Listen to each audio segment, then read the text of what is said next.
We're back with Cawdor by Robinson Jeffers, a narrative poem and narrative poem from 1928. We're about roughly 3/8 of the way through. 6. Cawdor remained behind in the room, but Hood pretended to have been asleep and hardly awakened yet. Certainly he'd not betray the flaming-minded girl his own simplicity, imagined a little mad in her sorrow. He answered safe questions, but the more his intent was innocent, the more his looks tasted of guilt. And Cawdor, when are you going? Today. That's it? By God, you'll wait until the old blind man is buried. What did she call you for yesterday in the rain? She said her father was conscious, but when I came, he was not conscious. Well, he's not now, he answered, his brows drooping.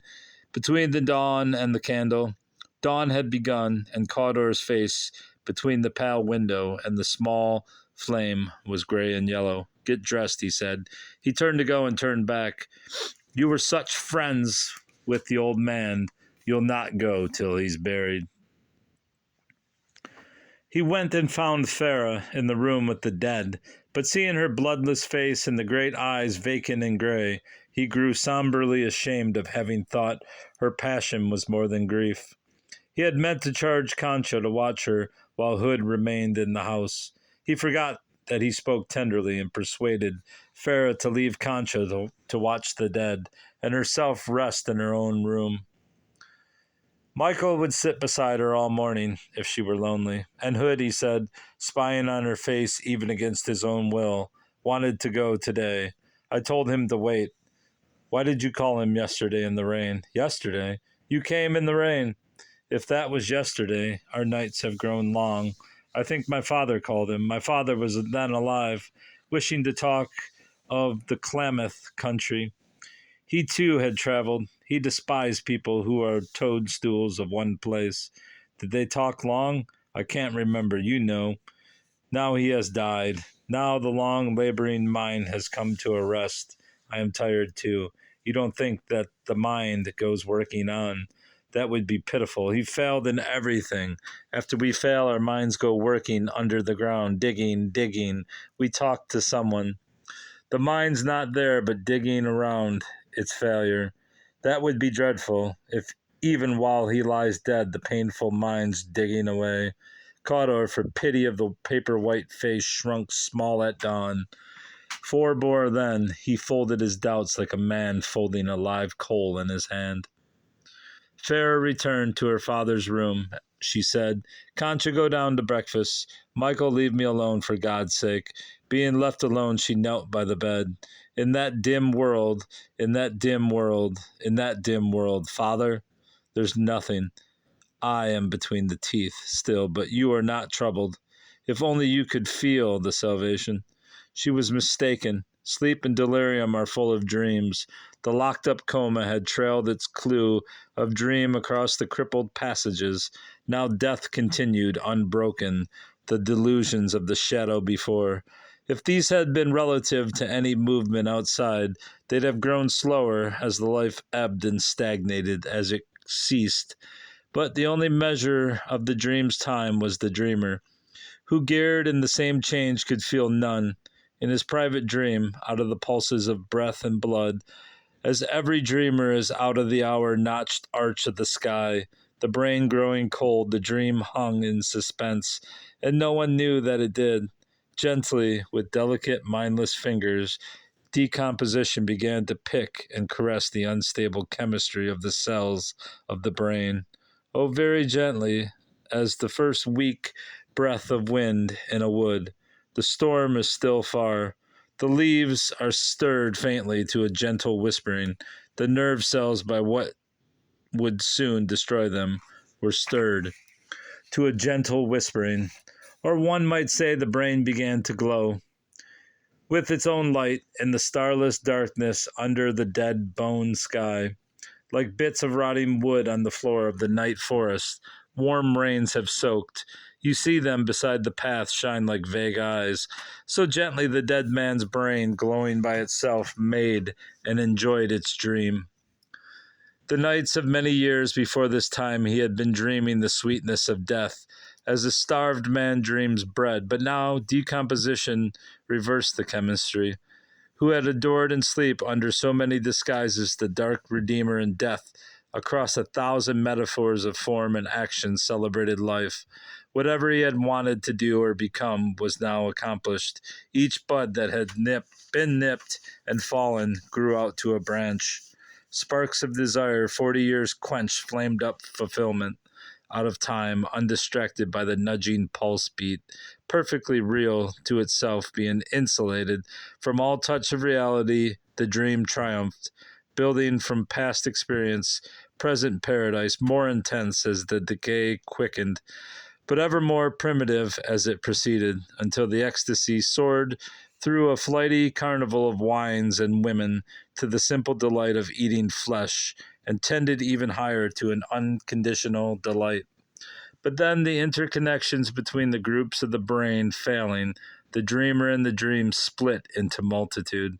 Soon the altered cells became unfit to express any human or at all describable form of consciousness.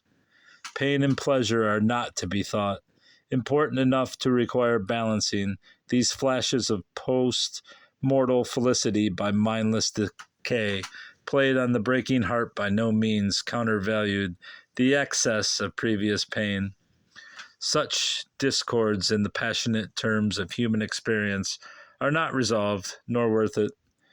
The ecstasy in its timelessness resembled the eternal heaven of the Christian myth, but actually the nerve pulp as organ of pleasure was played to pieces in a few hours before the day's end. Afterwards it entered importance again. Through worms and flesh-dissolving bacteria, the personal show was over. The mountain earnest continued in the earth and air. But Farah, in her false earnestness of passionate life, knelt by the bed weeping. She ceased when Michael returned.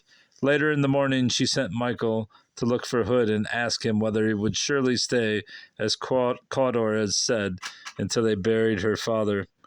Tell him to come himself and tell me. Michael came back. He said that he was not able to come, but he would stay.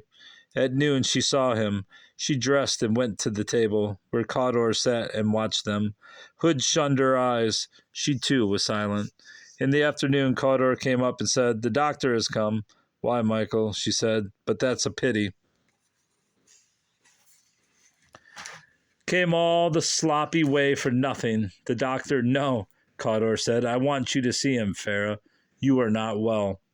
She went and saw him in her father's room, where Concha, with some childhood surviving belief in magic, had set 2 ritual candles burning by the bed of death. The doctor hastily covered the face. The candle flames went over in the wind of the cloth. Farah stood quietly and said she had no illness, and her father was dead. "I'm sorry you've come so far for nothing." "Oh, well," he answered, "the coast's beautiful after the rain. I'll have the drive." "Like this old man," she said, "and the other millions that are born and die, come all the sloppy way for nothing and turn about and go back. They have the drive." The young doctor stared, and Cawdor angrily, wire-lipped like one who hides a living coal in the clenched hand.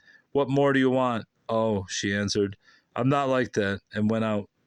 After the doctor had gone, she vomited, and became so weak afterwards that Michael must call Concha to help undress her. After another spasm of sickness, her dream was like a stone's, until Cawdor awakened her in the night, coming to bed. She lay rigid and saw the fiery cataracts of her mind pour all night long. Before the cock crew dawn, sea lions began barking and coughing far off in the hollow ocean, but one screamed out like torture and bubbled under the water. Then Farah rose with thief motions. Cawdor awoke in feigned sleep. She dressed in the dark and left the room, and Cawdor followed silently. The black blood in his throat stood like a knotted rope. She entered, however, her father's room. She was not surprised. No one was there, and Concha's candles had died. She fingered the dark to find her father, the body like a board, the sheeted face, and sat beside the bed, waiting for dawn. Cawdor returned to his room. left the door open to hear the hallway. He dressed and, waiting for dawn, now the first time, knew clearly for what reason he had made Hood stay, that he might watch and know them, what they had, whether they had, but that was insane. One of the vile fancies men suffer when they are too old for their wives. She in her grief, he had not the faculty common to slighter minds of seeing his own baseness with a smile. When Hood had passed the creaking hallway and gone downstairs and the other not moved an inch, watching her quiet dead, Cawdor was cured of the indulgence jealousy. He'd not be a spy again. But Farah had heard Hood pass. She knew Cawdor was watching. She thought that likely enough Hood had risen before dawn to leave the canyon forever. She sat like a stone, turning over the pages of death in her mind. Deep water, sharp steel, poisons they keep in the stable to wash the wounds of horses. And that's the end of number 7. All right, Bobs, that's all. Goodbye. Goodbye.